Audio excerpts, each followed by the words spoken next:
सबको जय श्री कृष्ण। आज श्रीमद् भागवत पुराण के प्रथम स्कंद का छठा दिन है और आज की कथा के अध्ययन का बहुत ही सुंदर विषय भगवान के अवतारों का वर्णन। भागवत में मुख्यतः कृष्ण कथा करनी है, परंतु यह कथा आखिर में आती है। भगवान के अवतारों की कथा सुनने से जीवन सुधरता है। भगवान के सारे धर्म जीव में उतर आए, यही अवतार हुआ। तीसरे अध्याय में 24 अवतारों की कथा संक्षेप में कही गई है। पहला अवतार सनत कुमारों का, वह ब्रह्मचर्य का प्रतीक है। सब धर्मों में ब्रह्मचर्य पहले आता है। ब्रह्मचर्य के सिवा मन स्थिर न रहेगा। ब्रह्मचर्य से मन, बुद्धि, चित्त, अहंकार पवित्र होते हैं। ब्रह्मचर्य का पालन करने से अंतकरण शुद्ध होता है। पहला कदम है ब्रह्मचर्य। दूसरा अवतार वाहरा का है। वाहरा अर्थात श्रेष्ठ दिवस कौन सा? जिस दिन सत्कर्म हो वह दिन श्रेष्ठ। सत्कर्म में लोभ विघ्न करने आता है। लोभ को संतोष से मारो। वाहरा अवतार संतोष का अवतार है। प्राप्त स्थिति में संतोष मानो। लोभ को मारकर प्रभु जिस स्थिति में रखें उसी में संतोष मानो। यह वाहरा अवतार का रहस्य है। तीसरा अवतार है नारद जी का। यह भक्ति का अवतार है। ब्रह्मचर्य का पालन करें और प्राप्त स्थिति में संतोष माने, उसे नारद अर्थात भक्ति मिले। नारद जी भक्ति के आचार्य हैं। चौथा अवतार नर नारायण का। भक्ति मिले तो उससे भगवान का साक्षात्कार होता है। भक्ति द्वारा भगवान मिलते हैं, परंतु भक्ति ज्ञान और वैराग्य बिना होगी तो दृढ़ नहीं होगी। भक्ति ज्ञान और वैराग्य सहित होनी चाहिए। भक्ति में ज्ञान और वैराग्य की जरूरत है। इसीलिए पांचवा अवतार कपिल देव का है, ज्ञान वैराग्य का। वैराग्य को जीवन में उतारो। ज्ञान और वैराग्य के साथ भक्ति आएगी तो भक्ति सदा के लिए स्थिर रहेगी। छठा अवतार है दत्तात्रेय जी का। ऊपर बतलाए हुए 5 गुण ब्रह्मचर्य, संतोष, ज्ञान, भक्ति और वैराग्य आप में आएंगे तो आप गुणातीत होंगे और आप अत्रि होंगे तो भगवान आपके यहाँ आएंगे। ऊपर के 6 अवतार ब्राह्मण के लिए हैं। 7वां अवतार यज्ञ का, 8वां अवतार ऋषभ देव का, 9वां अवतार पृथु राजा का, 10वां अवतार मत्स्य नारायण का। यह 4 अवतार अक्षत्रियों के लिए हैं, धर्म का आदर्श बताने के लिए है। 11वां अवतार कूर्म का है। 12वां अवतार धन्वंतरी का। 13वां अवतार मोहिनी नारायण का। यह अवतार वैश्यों के लिए है। प्रभु ने वैश्यों के जैसी लीला की है। 14वां अवतार नरसिंह स्वामी का है। नरसिंह अवतार पुष्टि का अवतार है। भक्त प्रहलाद पर कृपा करने के लिए यह अवतार हुआ है। भगवान ने नरसिंह अवतार में भक्त प्रहलाद पर कृपा की है। प्रहलाद जैसी दृष्टि से देखेंगे तो स्तंभ में भी भगवान का दर्शन होगा। ईश्वर सर्वव्यापक है, ऐसा केवल बोलो नहीं, उसका अनुभव करो, फिर तुमसे पाप नहीं होगा। संत भी व्यवहार करते हैं। जब तक शरीर है तब तक व्यवहार करना पड़ता है। ईश्वर को मनुष्य मन शक्ति या बुद्धि शक्ति से जीत नहीं सका, केवल प्रेम से ही जीत सका है। यशोदा के प्रेम के सामने श्री कृष्ण दुर्बल बनते हैं और बंध जाते हैं। बालक के प्रेम के सामने माता का बल दुर्बल होता है। प्रेम के सामने शक्ति दुर्बल बनती है। आप भी परमात्मा पर खूब प्रेम बढ़ाओ, वह भगवान दुर्बल होकर आपके पास आएगा। 15वां अवतार वामन अवतार भगवान का है, जो पूर्ण निष्काम है, जिसके ऊपर भक्ति का, नीति का छत्र है, जिसने धर्म का कवच पहना है, जिसे भगवान भी नहीं मार सके हैं। बलि राजा की तरह यह है वामन चरित्र का रहस्य। परमात्मा बड़े हैं तब भी बलि राजा के आगे वामन अर्थात छोटे बनते हैं। 16वां अवतार परशुराम का। यह अवतार आवेश का अवतार है। 17वां व्यास नारायण का ज्ञान का अवतार है। 18वां अवतार राम जी का है। यह मर्यादा पुरुषोत्तम का अवतार है। राम की मर्यादा का पालन करो जिससे तुम्हारा काम मिटेगा और कन्हैया मिलेगा। 19वां अवतार श्री कृष्ण का। कृष्णस्तु भगवान स्वयं। श्री कृष्ण तो स्वयं भगवान है। राम और कृष्ण एक हैं। मनुष्य दिन में 2 बार भान भूलता है। दिन के 12 बजे भूख से भान भूलता है और रात को निवृत्ति में काम सुख याद आता है, इसलिए भान भूलता है। इन दोनों समयों को संभालना है। सवेरे श्री राम जी को याद करो और रात को श्री कृष्ण को। वे दोनों समय बचाएंगे। राम जी की मर्यादा का पालन करो तो श्री कृष्ण पुष्टि पुरुषोत्तम पुष्टि अर्थात कृपा करेंगे। संत एकनाथ जी महाराज ने इन दोनों अवतारों की सुंदर तुलना की है। राम जी राजमहल में पधारे और कन्हैया कारागृह में। एक के नाम के अक्षर सरल और दूसरे के नाम के अक्षर जुड़े हुए हैं। पढ़ाते समय सरल अक्षर पहले पढ़ाते हैं और जुड़े हुए बाद में। राम ये सरल अक्षर है, श्री कृष्ण जुड़े हुए अक्षर हैं। राम जी की मर्यादा का पालन करो तब श्री कृष्ण अवतार होगा। जिसके घर में राम जी न पधारे वहाँ कृष्ण भी नहीं आते। राम जी का अवतार अर्थात राम जी की मर्यादा का पालन। ये दोनों साक्षात पूर्ण पुरुषोत्तम के अवतार हैं। बाकी के सब अवतार अंशावतार हैं। पूर्ण अवतार और अंशावतार का रहस्य यह है। अल्पकाल के लिए अल्प जीवों के उद्धार के लिए जो अवतार होता है वह अंशावतार है और अनंत काल के लिए तथा अनंत जीवों के कल्याण के लिए जो अवतार होता है वह पूर्ण अवतार है, ऐसा संत मानते हैं। भागवत में कथा तो करनी है कन्हैया की, परंतु क्रम क्रम से दूसरे अवतारों की कथा सुनाकर अधिकार प्राप्त हो तो कन्हैया आए। इसके पीछे हरि, कल्कि, बुद्ध आदि अवतार हुए। कुल मिलाकर 24 अवतार हुए हैं। परमात्मा के 24 अवतार परमात्मा शब्द में से ही निकले हैं। परमात्मा, प 6 र 2 मा 4 त 8 मा 4। ब्रह्मांड भी ईश्वर का अवतार है। कई तो ब्रह्मांड में ईश्वर को देखते हैं, कई संसार के सब पदार्थों में भगवान स्वरूप का दर्शन करते हैं। सारा ब्रह्मांड भगवत रूप मानते हैं। सबका दृष्टा परमात्मा माया के कारण दृश्य जैसा दिखता है। स्थूल और सूक्ष्म शरीर का अविद्या से पर आत्मा में आरोप करने में आया है। जो आत्मा में आत्म स्वरूप के ज्ञान से यह आरोप दूर हो जाए, जो हो सका है, उस समय ब्रह्मा का साक्षात्कार होता है। इति तद ब्रह्मा दर्शनम का सिद्धांत समझ में आएगा। भगवान वेदव्यास जी ने भगवत चरित्रों के परिपूर्ण भागवत नाम का पुराण बनाया है। भगवान श्री कृष्ण धर्म, ज्ञान आदि सहित सब धाम पधारे तो इस कलयुग में अज्ञान रूपी अंधकार से लोग अंधे हुए। उस समय भागवत पुराण प्रकट हुआ है। यह पुराण सूर्य रूप है। शुकदेव जी ने राजा परीक्षित को यह कथा सुनाई। उस समय मैं वहां उपस्थित था। यथामति यह पुराण कथा मैं आपको सुनाता हूँ।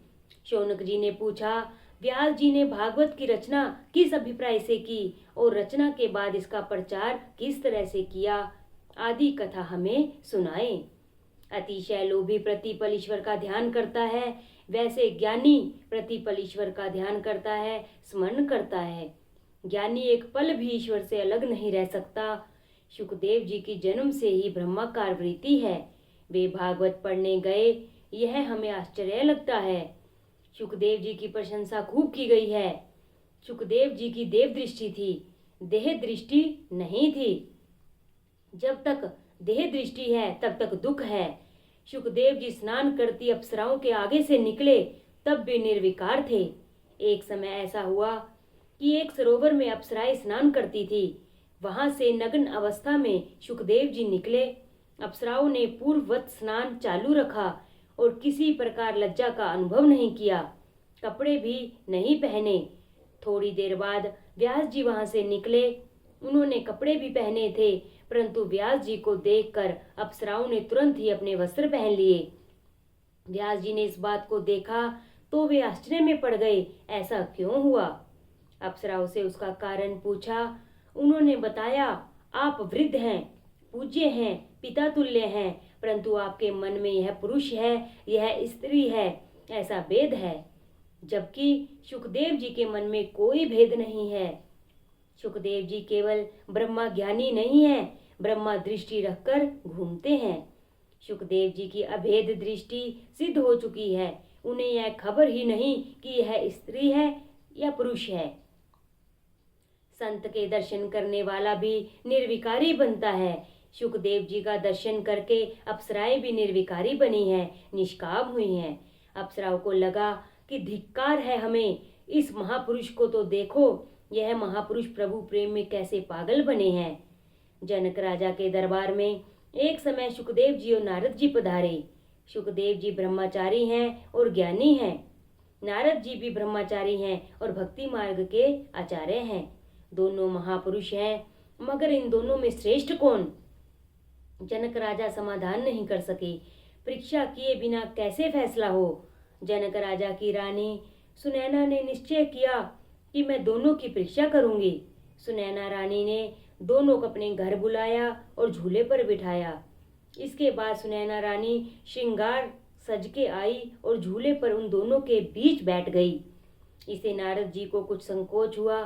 मैं बाल ब्रह्मचारी हूँ, मुझ जैसे तपस्वी का इस स्त्री से स्पर्श हो गया और कहीं मेरे मन में विकार आ गए तो? इस विचार से वे कुछ दूर हट गए, परंतु शुकदेव जी को वहां आकर कोई बैठा है इसका भान तक नहीं। उन्हें तो स्त्री पुरुष का भी भान नहीं है, वे दूर भी नहीं हटते हैं। रानी सुनैना ने निर्णय दिया कि इन दोनों में श्रेष्ठ शुकदेव जी हैं। इनको तो स्त्रीत्व या पुरुषत्व का भान ही नहीं है। स्त्रीत्व और पुरुषत्व का भान न जाए तब तक ईश्वर नहीं मिलते। स्त्रीत्व और पुरुषत्व का भान भूले तभी भक्ति सिद्ध हुई मानो। शुकदेव जी को स्त्री में स्त्रीत्व नहीं दिखता है, उनको सब में ब्रह्मा भाव हो गया है, सब में ब्रह्मा दिखता है। जब तक पुरुषत्व और स्त्रीत्व स्मरण है तब तक काम है, जब यह स्मरण जाता है तब काम जाता है, अर्थात काम मरता है।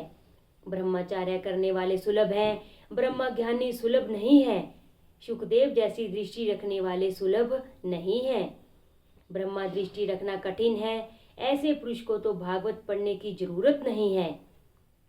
फिर भागवत पढ़ने क्यों गए? शुकदेव जी भी भिक्षावृत्ति के लिए बाहर निकलते हैं तो भी गोदोहन काल से अर्थात 6 मिनट से अधिक कहीं भी रुकते नहीं। फिर भी 7 दिन तक बैठकर उन्होंने यह कथा राजा परीक्षित को कैसे सुनाई? हमने सुना है कि राजा परीक्षित भगवान के भारी प्रेमी भक्त था। उसे शाप लगा, किस लिए यह हमें कहो। सूत जी कहते हैं, श्रवण करो, द्वापर की समाप्ति का समय था। बद्री नारायण जाते हुए रास्ते में केशव प्रयाग आता है, वहां व्यास जी का आश्रम है। व्यास नारायण सरस्वती के किनारे व्यास आश्रम में विराजते थे। एक समय उनको कलयुग का दर्शन हुआ। उनको 5000 वर्ष बाद संसार में क्या होगा इसका दर्शन हुआ। 12वें स्कंद में इसका वर्णन किया है। व्यास जी ने जैसा देखा वैसा लिख दिया। व्यास जी ने सोचा कि कलयुग के लोग विलासी होंगे, मनुष्य बुद्धिहीन होंगे, वेद शास्त्रों का अध्ययन नहीं कर सकेंगे, इसलिए वेद के 4 विभाग किए। वेदों का कभी अध्ययन कर भी लें, परंतु वेद के तत्व का ज्ञान, उसका तात्पर्य उनको नहीं होगा। इसलिए 17 पुराणों की रचना की। वेदों को समझाने के लिए पुराणों की रचना की। पुराण तो वेदों पर भाष्य है। स्त्री, शूद्र, पतित, द्विजाति वेद श्रवण के अधिकारी नहीं है। इन सब का भी कल्याण हो, ऐसा विचार कर महाभारत की रचना की गई। महाभारत यह समाजशास्त्र है। महाभारत यह 5वां वेद है। भा का अर्थ होता है ज्ञान, रत अर्थात रचना। ज्ञान में और भक्ति में रमने की कला जिसमें बताई गई है वह ग्रंथ है भारत। ज्ञान में जीव जब रमन करने जाता है तब कौरव विघ्न करते हैं।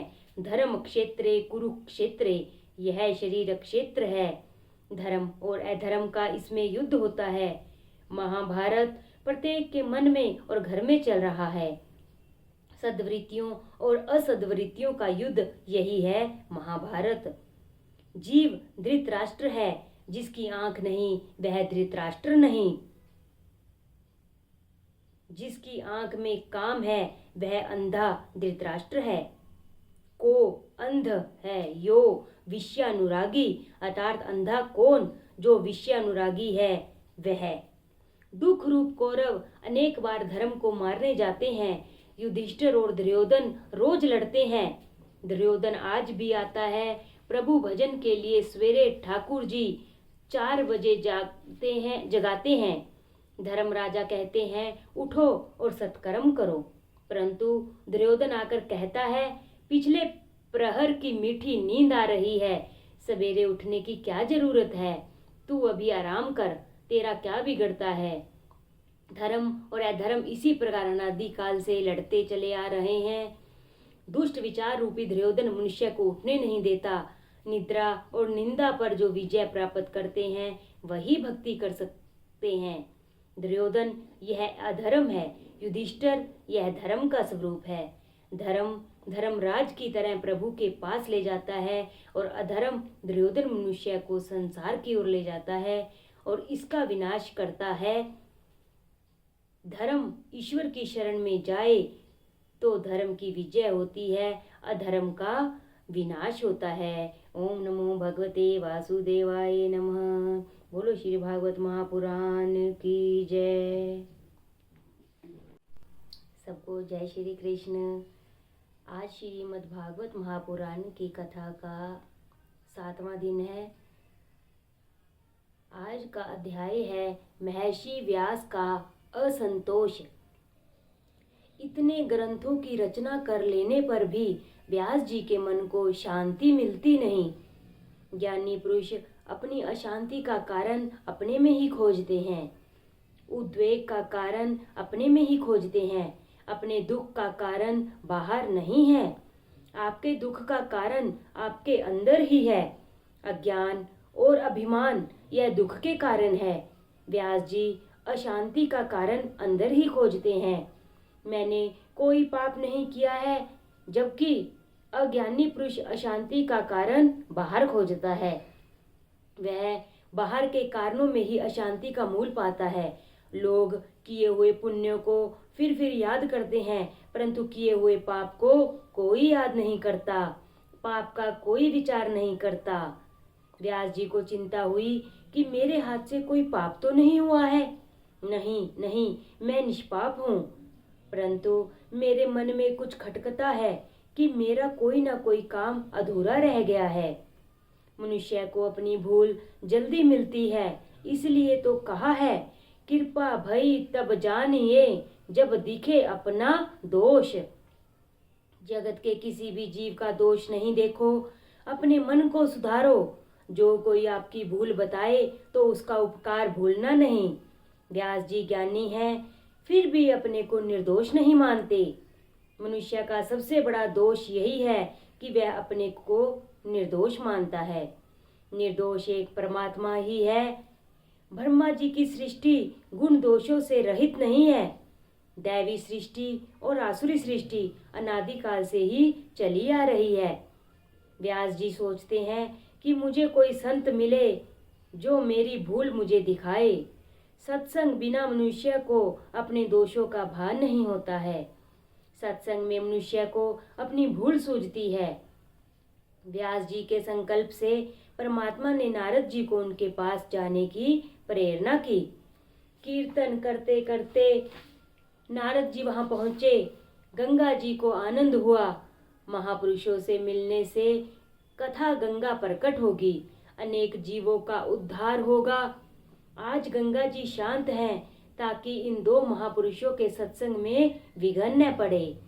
यह महावैष्णव मेरे कृष्ण की कथा करेंगे और उस कथा से अनेक जीवों का कल्याण होगा। नारद जी ने व्यास जी से कुशलता का समाचार पूछा।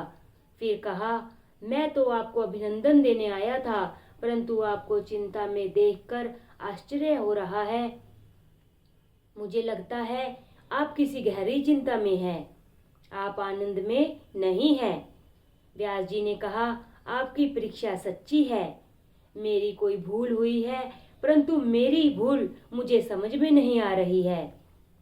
कृपा करके आप मुझे मेरी भूल समझा दें। स्नातस्य में न्यून मलम विचक्षव। मुझ में जो अपूर्णता है, आप इस पर विचारो, अर्थात मुझे बताओ। मेरी भूल मुझे बताओ, आपका बहुत उपकार होगा। व्यास जी की विवेक बुद्धि देखकर नारद जी को आनंद हुआ। नारद जी ने कहा, महाराज, आप नारायण के अवतार हैं। आपसे क्या भूल हो सकती है? आप ज्ञानी हैं। आपसे कोई भूल नहीं हुई है। फिर भी आप आग्रह करते हैं तो एक बात कहता हूँ। आपने ब्रह्म सूत्र के भाष्य में वेदांत की खूब चर्चा की है। आत्मा अनात्मा का बहुत विचार किया है। योग सूत्र के भाष्य में योग की बहुत चर्चा की है। समाधि के भेदों का बहुत वर्णन किया है, परंतु धर्म, ज्ञान और योग के आधार श्री कृष्ण हैं। इन सब की आत्मा श्री कृष्ण है। उनकी कथा का आपने प्रेम पूर्वक वर्णन नहीं किया है। आपने भगवान का निर्मल यश पूर्ण रीति से प्रेम से वर्णन नहीं किया है। मानता हूँ कि जिससे भगवान प्रसन्न न हो वह शास्त्र और ज्ञान अपूर्ण ही है। कलयुग के जीवों का उद्धार करने के लिए आपका जन्म हुआ है। आपके इस अवतार का कार्य अभी तक आपके हाथ से पूरा नहीं हुआ, इसीलिए आपके मन में खटका है। ज्ञानी पुरुष भी परमात्मा के प्रेम में पागल न हो जाए तब तक उनको आनंद मिलता नहीं। प्रभु मिलन के लिए जो आतुर नहीं होता उसका ज्ञान किस काम का। कलयुग में भोगी जीव आपका ब्रह्म सूत्र आदि नहीं समझ सकेंगे। कलयुग के विलासी मनुष्य आपके गहन सिद्धांत किस प्रकार समझ सकेंगे। आपने तो योग आदि की खूब चर्चा की है, परंतु भगवान की लीलाओं और कथाओं का आपने प्रेम से विस्तार पूर्वक वर्णन नहीं किया है। प्रेम रहित ज्ञान की शोभा नहीं है। परमात्मा जिसे अपना मानते हैं उसी को ही अपना असली स्वरूप दिखाते हैं। परमात्मा ने अपना नाम तो प्रकट रखा है, परंतु अपना स्वरूप छिपा रखा है। जब परमात्मा के प्यारे भक्त उसकी बहुत भक्ति करते हैं, तब परमात्मा उनको अपने स्वरूप का दर्शन कराते हैं। सामान्य मनुष्य भी जहाँ प्रेम होता है वहाँ अपना स्वरूप प्रकट करता है। बाहर के मनुष्य को देखने पर कोई दिल खोलता नहीं है। जिसके लिए प्रेम होता है उसको तो बिना पूछे सब बता देता है। मनुष्य परमात्मा के साथ प्रेम नहीं करता, इसीलिए वह प्रभु का अनुभव नहीं कर पाता। बड़ा ज्ञानी होने पर भी जब तक वह परमात्मा से प्रेम नहीं करता तब तक उसे परमात्मा का अनुभव नहीं होता है। जूतों से, कपड़ों से, पैसे से प्रेम करता है वह कोई ज्ञानी नहीं कहलाता। आजकल लोग पुस्तकें पढ़कर ज्ञानी बन जाते हैं। उनको गुरु की सेवा नहीं करनी पड़ती, उनको ब्रह्मचर्य पालने की जरूरत नहीं लगती। श्री कृष्ण की लीलाओं और कथाओं का आपने प्रेम से गान नहीं किया, इसीलिए आपको दुख होता है। यही तुम्हारी अशांति का कारण है। ज्ञान की शोभा प्रेम से है, भक्ति से नहीं। जो सर्व में भगवत भाव न जागे तो वह ज्ञान किस काम का। श्री कृष्ण प्रेम में पागल बनोगे तो शांति मिलेगी। आपने प्रेम में पागल होकर श्री कृष्ण कथा का परिपूर्ण वर्णन नहीं किया है। जीव से ईश्वर दूसरा कुछ नहीं मांगता, केवल प्रेम चाहता है। कलयुग के मनुष्य को स्नान के लिए गर्म पानी नहीं मिलता तो वह गुस्से से पागल हो जाता है। ऐसे मनुष्य योग क्या सिद्ध करेंगे। जिसकी भोग में आसक्ति है उसकी तंदुरुस्ती नहीं रहती। द्रव्य में जिसकी आसक्ति है उसका मन ठीक नहीं रहता। ऐसे मनुष्य से योग सिद्ध नहीं होता। चित्त वृत्ति के निरोध को योग कहते हैं। इसे सिद्ध करना मुश्किल है। बातें ब्रह्म ज्ञान की करे, प्रेम पैसे से करे, उसे परमात्मा नहीं मिलता, उसे आनंद नहीं मिलता। तो अब आप ऐसी कथा करो कि जिससे सबको प्रभु के प्रति प्रेम जागे। ऐसी दिव्य कथा करो, ऐसा प्रेम शास्त्र रचो कि जिससे सब कृष्ण प्रेम में पागल बने। कथा सुनने वालों को कन्हैया प्यारा लगे, संसार की उपेक्षा करे। ऐसी कथा आप करेंगे तो आपको शांति मिलेगी। बोलो श्री भागवत महापुराण की जय। सबको जय श्री कृष्ण। आज का अध्याय है भगवान के यश कीर्तन की महिमा और देवर्षि नारद का पूर्व चरित्र। महाभारत में श्री कृष्ण चरित्र है। वहाँ सदाचार को महत्व दिया गया है, वहाँ प्रेम गौण है। ऐसी कथा करो कि आपको भी शांति मिले और सब जीवों को भी शांति मिले। व्यास जी ने भी जब तक भागवत शास्त्र की रचना नहीं की तब तक उनको शांति नहीं मिली। कलयुग में कृष्ण और कृष्ण कीर्तन के सिवा दूसरा कोई उद्धार का उपाय नहीं है। कलयुग में मनुष्यों का उद्धार दूसरे साधन से नहीं हो सकता।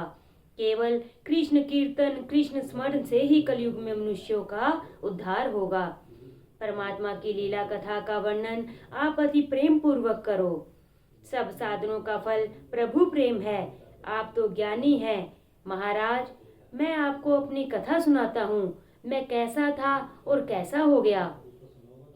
व्यास जी को विश्वास दिलाने के लिए नारद जी अपना ही दृष्टांत देते हैं, अपने पूर्व जन्म की कथा सुनाते हैं। कथा श्रवण और सत्संग का फल बताते हैं। कथा सुनने से, संतों की सेवा करने से जीवन सुधरता है।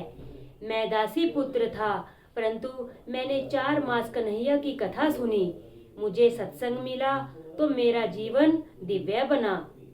कृष्ण कथा से मेरा जीवन सुधरा। मैं दासी पुत्र था, आचार विचार का कुछ भान न था, परंतु मैंने कथा सुनी, मेरा जीवन पलट गया। यह मेरे सद्गुरु की कृपा थी। व्यास जी नारद जी से कहते हैं, अपने पूर्व जन्म की कथा सुनाओ। नारद जी कहते हैं, सुनो। मैं 7-8 साल का था कि मेरा बचपन में ही मेरे पिता की मृत्यु हो गई। मेरी माता दासी का काम करती थी, मैं भील भालकों के साथ खेलता था। मेरे पुण्यों का उदय हुआ। हम जिस गांव में रहते थे वहां घूमते फिरते साधु आए। गांव के लोगों ने उन्हें उस गांव में चतुर्मास ठहरने को कहा और कहा, इस बालक को आपकी सेवा में सौंपते हैं। यह पूजा के फूल लाने में मदद करेगा, दूसरे काम भी करेगा। विधवा का लड़का है, प्रसाद भी आपके पास ही ले लेगा। मुझे संतों का केवल दर्शन ही नहीं, उनकी सेवा का भी लाभ मिला। जब तक किसी पुरुष की प्रत्यक्ष सेवा नहीं करो तब तक तन मन में से वासना नहीं जाती, अंदर के विचार नहीं जाते। मेरे गुरुदेव सच्चे संत हैं, प्रभु भक्ति में रंगे थे। मुझे सच्चे संत की सेवा करने का लाभ मिला। पहले तो सच्चे संतों के दर्शन मिलते नहीं, और दर्शन हो भी जाएं तब भी उनके प्रति सद्भाव नहीं जागता। गुरुदेव अमानी थे, इसलिए दूसरों को मान देते थे। उनके संग से मुझे भक्ति का रंग लगा। गुरु ने मेरा नाम हरिदास रखा। शुकदेव जी ने जन्मते ही व्यास जी से कहा, आपसे मेरा कोई संबंध नहीं है, आप मेरे पिता नहीं हैं, मेरा पिता तो प्रभु परमात्मा है। मुझे जाने दो, परंतु यह मार्ग सरल नहीं है। इस मार्ग को सामान्य मनुष्य अनुकरण कर सके ऐसा नहीं है। आसान मार्ग तो यह है कि सबके साथ प्रेम करो अथवा एक प्रभु के साथ प्रेम करो। आत्मा परमात्मा एक है। गुरुदेव प्रेम की मूर्ति थे। गुरु जी से के उठने से पहले मैं उठता था। गुरुजी की सेवा के समय मैं फूल तुलसी ले आता। मेरे गुरुजी दिन में 2 बार कीर्तन करते थे। सवेरे ब्रह्मा सूत्र की चर्चा करते थे, परंतु रात को रोज कृष्ण कथा कृष्ण कीर्तन करते। कन्हैया उनको बहुत प्यारा था। मेरे गुरुदेव के इष्ट देव बाल कृष्ण थे। ये ऋषि बाल स्वरूप की आराधना करते थे। बालक जल्दी प्रसन्न होते हैं, बाल कृष्ण जल्दी प्रेम करते हैं और जल्दी प्रसन्न होते हैं। कन्हैया का कोई भक्त उसे बुलाता तो कन्हैया दौड़ कर जाता है। मैं कीर्तन में जाता और कथा सुनता। मैं बहुत कम बोलता था। बहुत बोलना संतों को अच्छा नहीं लगता। वाणी से शक्ति का खर्च मत करो, अर्थात कम बोलो, मौन रखो। सेवा करने वाले पर संत कृपा करते हैं। यह तीनों गुण नारद जी कहते हैं कि मुझ में थे। मैं तो कोल और भील बालकों से खेलता था। एक दिन मैं कथा में गया। मेरे गुरु कृष्ण कथा का वर्णन करते थे। मैंने कथा में बाल लीला सुनी। छोटे छोटे बालक कन्हैया को बहुत प्यारे लगते हैं। कथा सुनकर प्रभु के प्रति मेरा सद्भाव जागा। कृष्ण कथा यह प्रेम कथा है। कृष्ण कथा में गोपियों को, स्त्रियों को, बालकों को, सबको आनंद आता है। श्री कृष्ण की कथा ही एक ऐसी दिव्य है कि यह सबको आनंद देती है। श्री कृष्ण कथा में ऐसा आनंद आने लगा कि मेरा खेलना छूट गया। श्री कृष्ण कथा में गुरुदेव पागल बने हैं। मनुष्य संसार के पीछे पागल बनते हैं और उस दशा से मुक्त नहीं हो सकते। भगवान के पीछे जीव पागल बने तो जीव शिव एक होते हैं। संत की आंखें शुद्ध होती हैं, पवित्र होती हैं। संत की आंखों में पाप नहीं रहते। संत की आंखों में श्री कृष्ण विराजते हैं। संत 3 प्रकार की कृपा करते हैं। संत जिसकी ओर बार बार दृष्टिपात करते हैं उसका जीवन सुधरता है। माला फेरते जिस शिष्य की याद आएगी उसका जीवन सुधरेगा। मेरे गुरु मुझे बार बार निहारते थे।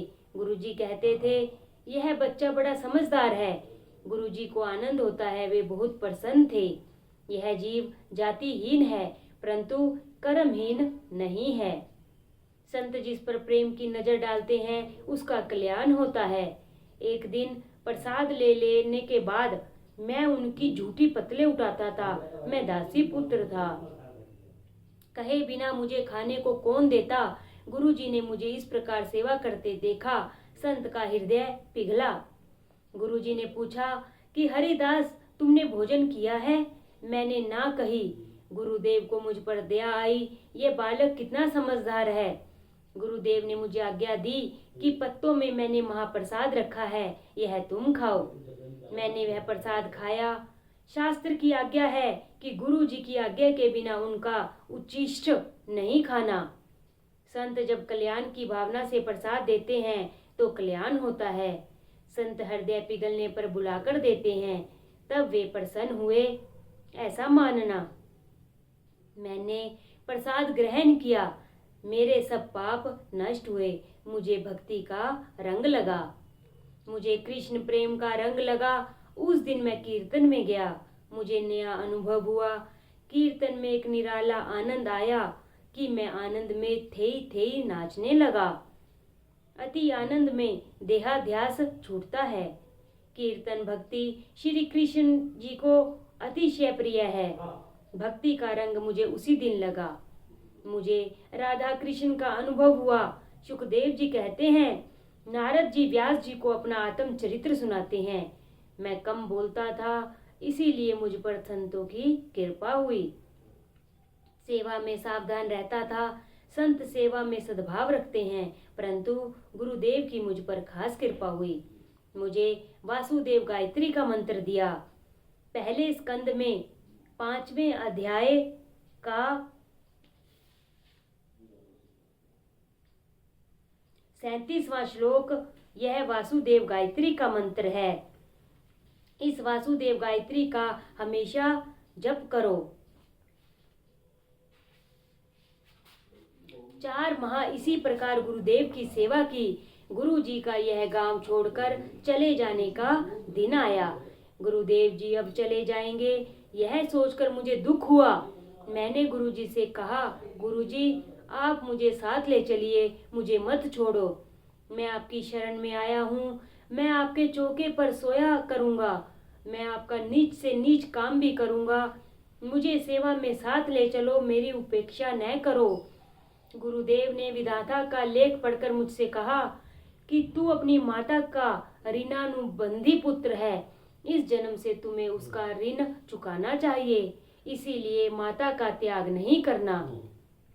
तू यदि माता को छोड़कर आएगा तो तुझे दूसरा जन्म लेना पड़ेगा। तुम्हारी माता की आहें हमारे भजन में विक्षेप करेंगी। तुम घर में रहो, घर में रहकर प्रभु का भजन हो सकता है। नारद जी कहते हैं, आपने तो कथा में कहा था कि प्रभु भजन में जो विघ्न करे उसका त्याग कर दो।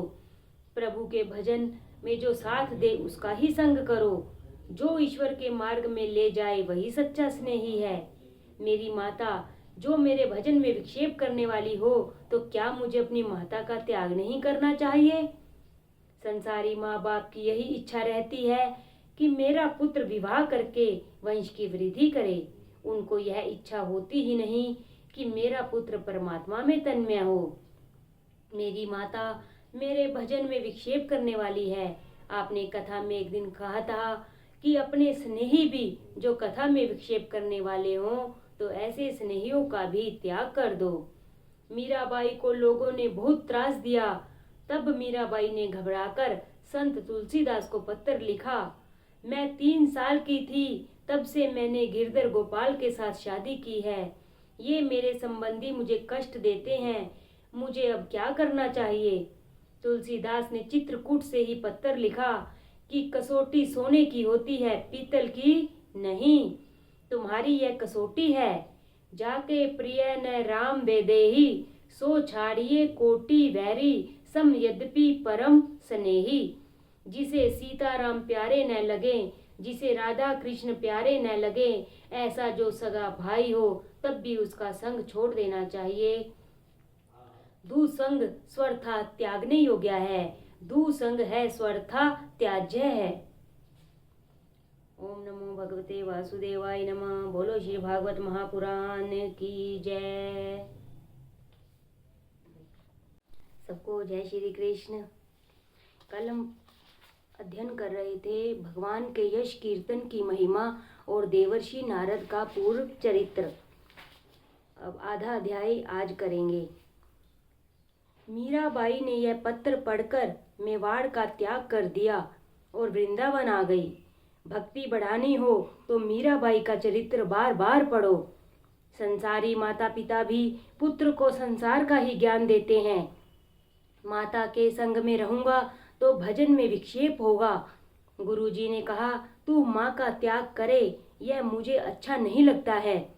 ठाकुर जी सब जानते हैं, तुम्हारी माता तुम्हारे भजन में विघ्न करेगी तो ठाकुर जी कोई लीला करेंगे। संभव है कि ये तुम्हारी माता को उठा लेंगे अथवा तेरी माता की बुद्धि को भगवान सुधार देंगे। घर में रहना और इस महामंत्र का जाप करना, माँ का अनादर नहीं करना। जप करने से प्रारब्ध बदलता है, जप की धारा टूटे नहीं, इसका ध्यान रखना। मैंने गुरुजी से कहा, आप जप करने को कहते हैं मगर मैं तो अनपढ़ दासी पुत्र हूँ, मैं जप कैसे करूँगा, जप की गिनती कैसे करूँगा? गुरुदेव जी ने कहा, जप करने का काम तुम करो और जप गिनने का काम श्री कृष्ण करेंगे।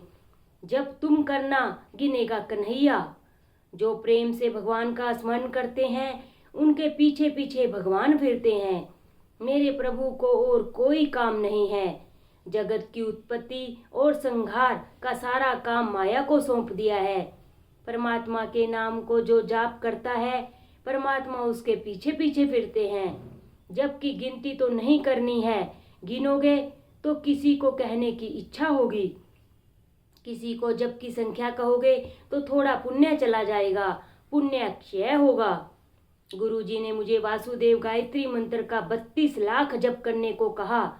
32 लाख जप होगा तो विधाता का लेख भी मिटेगा, पाप का नाश होगा। बेटा, इस मंत्र का सदा जप करना मंत्र का जप करने से ईश्वर के साथ जीव का संबंध होता है। रुद्र से संबंध पहले होता है, इसके बिना ब्रह्मा के साथ संबंध नहीं होता है। फिर ब्रह्मा साक्षात्कार होता है। रोज यही भावना रखना कि श्री कृष्ण मेरे साथ ही हैं। श्री कृष्ण प्रेम का स्वरूप हैं, तेरा कल्याण करेंगे। बेटा, तू बाल कृष्ण का ध्यान करना। श्री कृष्ण का बाल स्वरूप अति मनोहर है। बालक को थोड़ा दो तो भी वह राजी होता है, इसीलिए गुरुदेव ने बाल उपासना की, बाल स्वरूप का ध्यान करने की आज्ञा दी। भावना से बाल स्वरूप का ध्यान करो।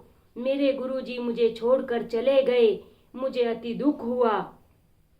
पूर्व जन्म के गुरु का नाम लेते ही नारद जी रोने लगे। सच्चे सद्गुरु का कोई स्वार्थ नहीं होता है। मैंने निश्चय किया और जप शुरू कर दिया। मैं सतत जप करता था। जप किए बिना मुझे चैन नहीं आता। घूमते फिरते और स्वप्न में भी जप करता।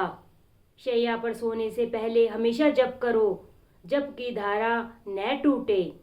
1 वर्ष तक वाणी से जप करना, 3 वर्ष कंठ से जप करना, 3 वर्ष के बाद मन से जप होता है और इसके बाद अजपा जाप होता है। माँ को यह रुचता न था, फिर भी मैंने 12 वर्ष तक 16 अक्षरी महामंत्र का जप किया। मनुष्य जप करते हुए भी छल कपट बहुत करते हैं, इसीलिए उनके पुण्यों का नाश होता है। माँ की बुद्धि भगवान बदल देंगे, यह सोचकर माँ को मैंने कभी कुछ नहीं कहा। मैंने अपनी माता का कभी निरादर नहीं किया। उसके बाद माता एक दिन गौशाला में गई, वहां उसको सांप ने काट लिया। सूत जी सावधान करते हैं, सर्प अपराधी को काटता है। माता ने शरीर का त्याग किया। प्रभु ने कृपा की। अनुग्रहम मन्यमान है। मैंने माना कि मेरे भगवान का मुझ पर अनुग्रह हुआ है। माता जी के देह का अग्नि संस्कार किया, मुझे आनंद हुआ। मैं मात्र ऋण से मुक्त हुआ। घर में जो कुछ रखा था मैंने माता के काम में ले लिया। मुझे प्रभु में श्रद्धा थी, अतः मैंने कुछ संग्रह नहीं किया। जन्म से पहले मेरे लिए माता के स्तन में दूध पैदा करने वाला दयालु भगवान मेरे पोषण की व्यवस्था करेगा, वह क्यों नहीं करेगा। परमात्मा विशंभर है। मैं अपने भगवान का हूँ, तो क्या भगवान मेरा पोषण नहीं करेंगे। मैंने कुछ नहीं लिया। पहने हुए कपड़ों के साथ मैंने गृह त्याग किया। जिसका जीवन केवल ईश्वर के लिए है, वह कभी भी संग्रह नहीं करेगा। भगवान नास्तिक का भी पोषण करता है। नास्तिक कहता है मैं ईश्वर को नहीं मानता, परंतु मेरा परमात्मा कहता है बेटा, तू मुझे नहीं मानता मगर मैं तुझे मानता हूँ। उसका क्या होगा। जीव भले अज्ञान में जो चाहे सो बोले, मगर ठाकुर जी कहते हैं तू भगवान का अंश है। जो ईश्वर का नियम पालता नहीं है, धर्म को जो मानता नहीं है, ऐसे नास्तिक का भी परमात्मा पोषण करते हैं। क्या कन्हैया मेरा पोषण नहीं करेगा। मैंने कभी भीख मांगी नहीं, मगर अपने प्रभु की कृपा से मैं कभी भूखा न रहा। मैंने किसी चीज का संग्रह नहीं किया, परंतु मेरे भगवान ने किसी दिन मुझे भूखा नहीं रखा। भगवत स्मरण करता मैं फिरता था। 12 वर्षों तक मैंने अनेक तीर्थों का भ्रमण किया। इसके बाद मैं घूमता फिरता गंगा नदी के तट पर पहुंचा। गंगा स्नान किया। इसके बाद एक पीपल के वृक्ष के नीचे बैठकर जप करता था। जप ध्यान से करता था। गुरुदेव ने आज्ञा की थी कि खूब जप करना। मैंने जप नहीं छोड़ा। गुरु ने कहा था प्रभु दर्शन दे तो भी जप छोड़ना नहीं। गंगा किनारे 12 वर्ष रहा। 24 साल से भावना करता था कि कन्हैया मेरे साथ हैं। मेरे पूर्व जन्म के पाप बहुत होंगे, इसीलिए मुझे प्रभु के दर्शन नहीं हो रहे हैं। परंतु श्रद्धा संपूर्ण थी, इस कारण एक दिन प्रभु मुझे दर्शन अवश्य देंगे। भावना में भाव से मुझे श्री कृष्ण दिखते हैं। मगर मुझे बाल कृष्ण के प्रत्यक्ष दर्शन नहीं हो रहे थे। अपने श्री कृष्ण का मुझे प्रत्यक्ष दर्शन करना था। मुझे लगा कि श्री कृष्ण मुझे कब अपनाएंगे, कब मुझे मिलेंगे।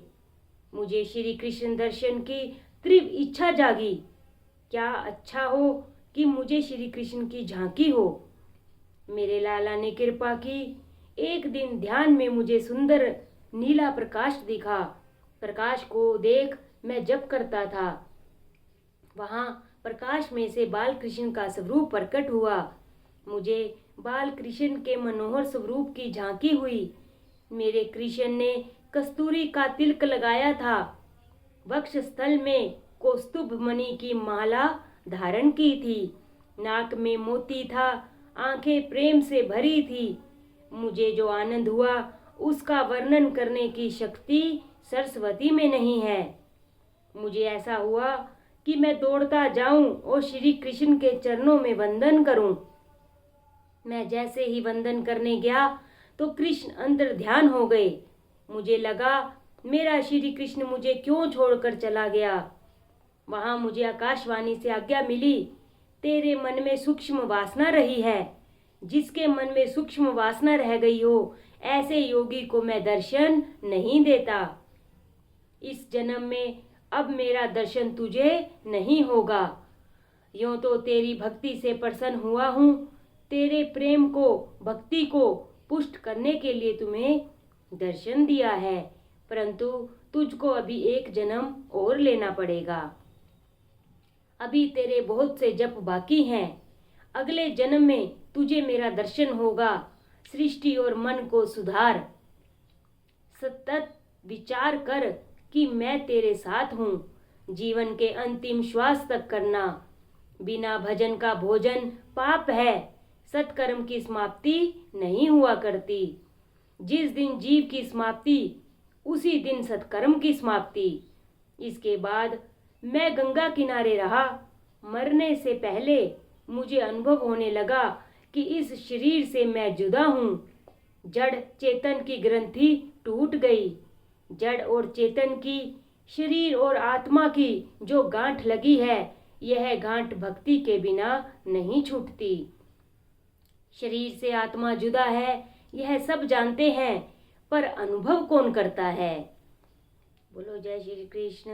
बोलो श्री भागवत महापुराण की जय। सबको जय श्री कृष्ण। आज श्रीमद् भागवत महापुराण के प्रथम स्कंद के 10वां दिन है और आज का अध्याय है नारद जी के पूर्व चरित्र का शेष भाग। ज्ञान का अनुभव भक्ति से होता है। संत तुकाराम महाराज कहते हैं कि मैंने अपनी आंखों से अपना मरण देखा है, अपने आत्म स्वरूप को निहारा है। मन ईश्वर में लगा हो और ईश्वर स्मरण करते करते शरीर छूट जाए तो मुक्ति मिलती है। मन को ईश्वर का स्मरण कराने के लिए जप बगैर कोई साधन नहीं है। जब जीभ से जप करो तभी मन से स्मरण करना ही चाहिए। सारा जीवन जिसके पीछे गया होगा वही अंतकाल में याद आएगा। अंतकाल तक मेरा जप चलता रहा। जप की पूर्ण आहुति नहीं होती, भजन की समाप्ति नहीं होती है। शरीर की समाप्ति के साथ ही भजन की समाप्ति। जीवन के अंत तक भजन करना। अंतकाल में राधा कृष्ण का चिंतन करते मैंने शरीर का त्याग किया। अपनी मृत्यु मैंने प्रत्यक्ष देखी। मुझे मृत्यु का कष्ट नहीं हुआ। इसके बाद मैं ब्रह्मा जी के यहाँ जन्मा। पूर्व जन्म के कर्मों का फल मुझे इस जन्म में मिला। मेरा नाम नारद रखा गया। पूर्व जन्म में किए गए भजन से मेरा मन स्थिर हुआ है। मेरा मन संसार की ओर जाता ही नहीं। अब मेरा मन चंचल नहीं होता है।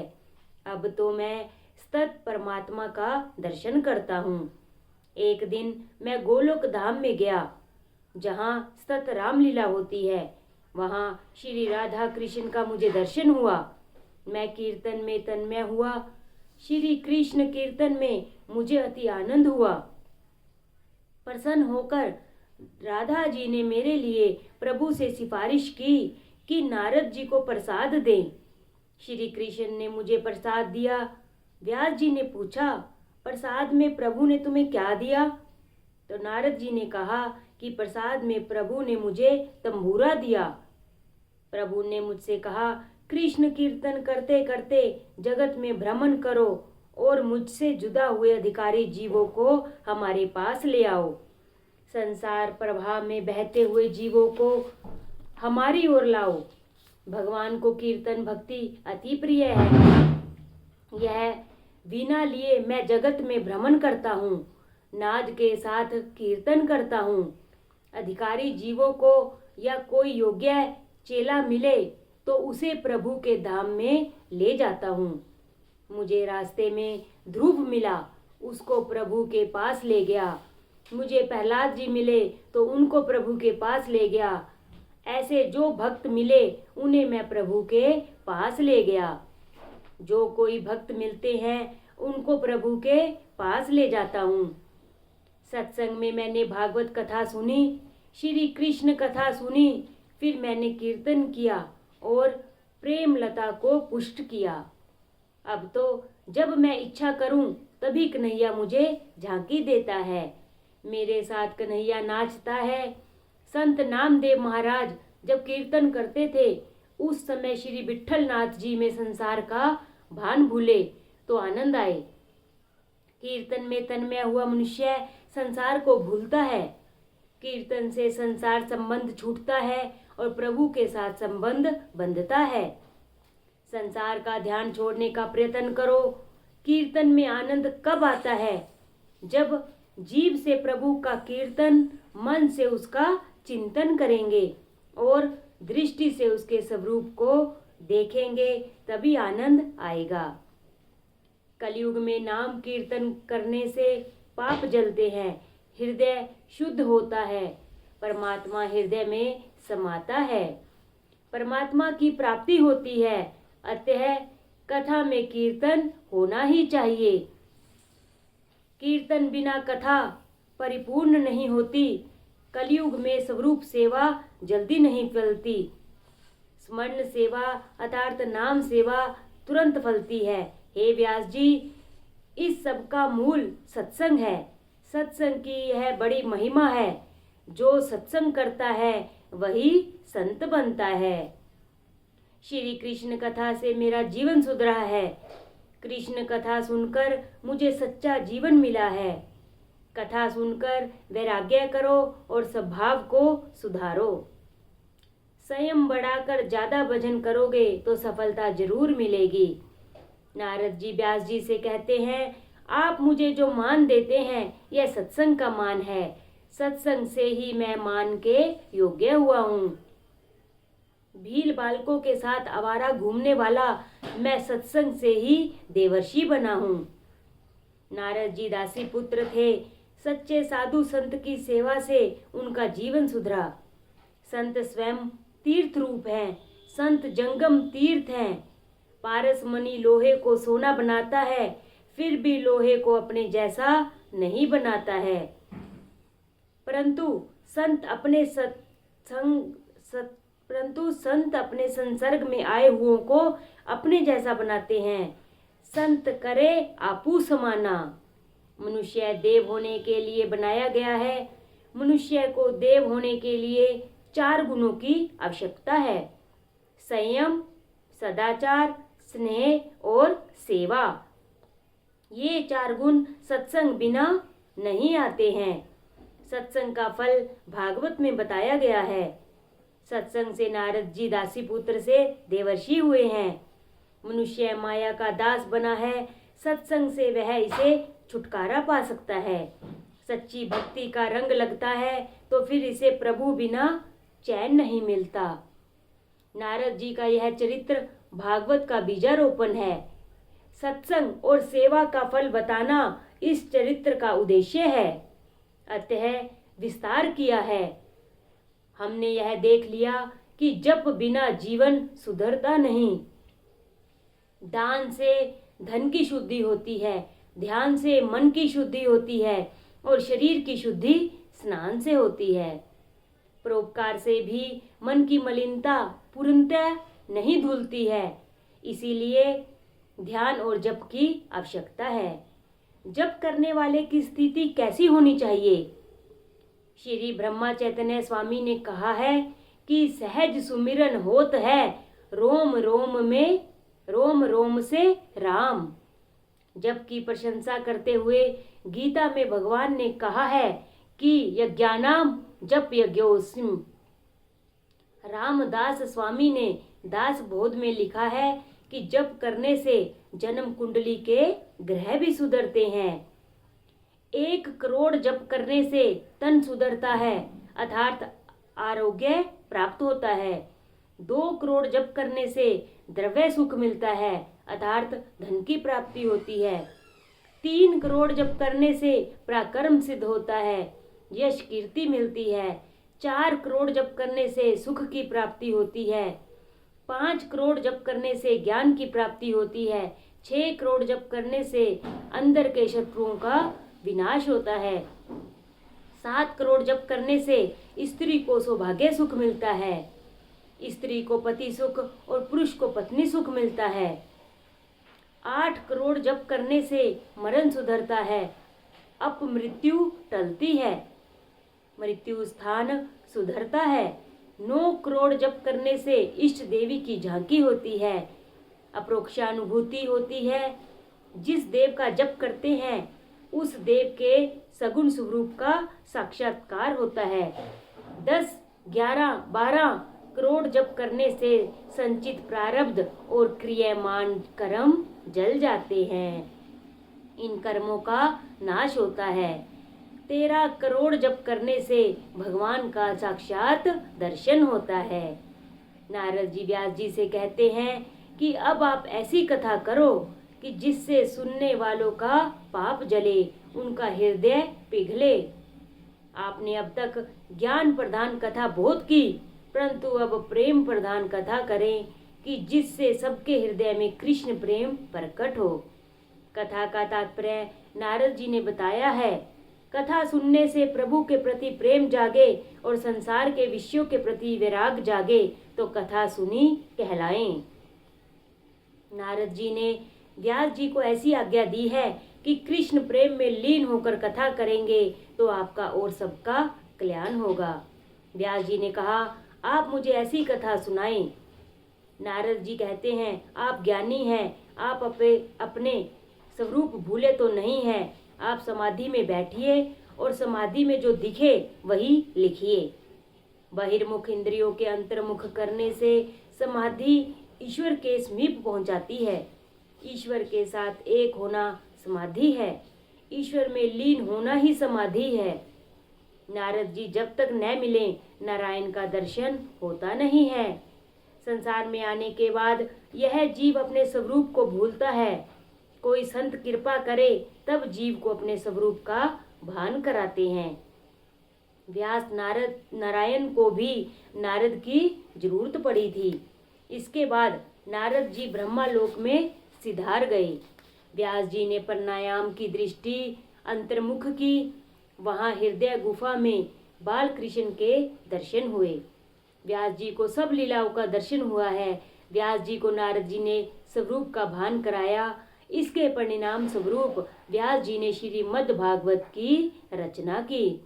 भागवत में तत्व ज्ञान भी बहुत है, परंतु इसका प्रधान विषय तो प्रेम है। दूसरे पुराणों में ज्ञान, कर्म, आचार, धर्म आदि प्रधान है, परंतु भागवत पुराण में प्रेम प्रधान है, भक्ति प्रधान है। वाल्मीकि रामायण आचार धर्म प्रधान ग्रंथ है, परंतु तुलसी रामायण भक्ति प्रधान ग्रंथ है। वाल्मीकि जी को अपने जन्म में कथा करने से तृप्ति न हुई। भगवान की मंगलमय लीला कथा का भक्ति से प्रेम पूर्वक वर्णन करना बाकी रह गया। इसलिए उन्होंने कलयुग में तुलसीदास के रूप में जन्म लिया। कली कुटिल जीव निस्तार हित, वाल्मीकि तुलसी भयो। वेद सबकृत भागवत का यह फल है। यह सबको विदित है कि वृक्ष की छाल और पत्तों में जो रस होता है उससे वृक्ष के फल में विशेष रस होता है। रस पूर्ण इस मद भागवत रूप फल का मोक्ष मिलने तक आप बार बार पान कीजिए। पिबत भागवतम रसमाल्यम। जब तक जीव और ईश्वर का मिलन न हो जाए तब तक इस प्रेम का पान करो। ईश्वर में जब तक तुम्हारा लय न हो जाए तब तक इस प्रेम रस का पान करो। भागवत का आस्वादन किया करो, भागवत रस का पान करो। वेदांत अधिकारी के लिए है, सबके लिए सरल नहीं है। वेदांत त्याग की आज्ञा करता है। वेदांत कहता है सर्व का त्याग करके भगवान के पीछे पड़ो, जबकि संसारियों से कुछ छूटता नहीं। ऐसों के उद्धार के लिए कौन सा उपाय है? हाँ, है उपाय। त्याग कर सको तो कोई हर्जा नहीं, परंतु अपना सर्वस्व ईश्वर को समर्पण करो और अनासक्त रहकर ही उसे भोगो। व्यास जी ने ब्रह्म सूत्र बनाया, योग दर्शन पर भाष्य रचा, परंतु उनको लगा कि कलयुग के मानव भोग परायण होंगे और उसी कारण उनसे इस योग में प्रवृत्ति नहीं हो सकेगी। उनके लिए करुणा करके यह भागवत शास्त्र रचा। परीक्षित को निमित्त बनाकर संसार में फंसे लोगों के लिए व्यास जी ने यह भागवत की कथा की है। भागवत खासकर संसारियों के लिए है। ओम नमो भगवते वासुदेवाय नमः। बोलो श्री भागवत महापुराण की जय।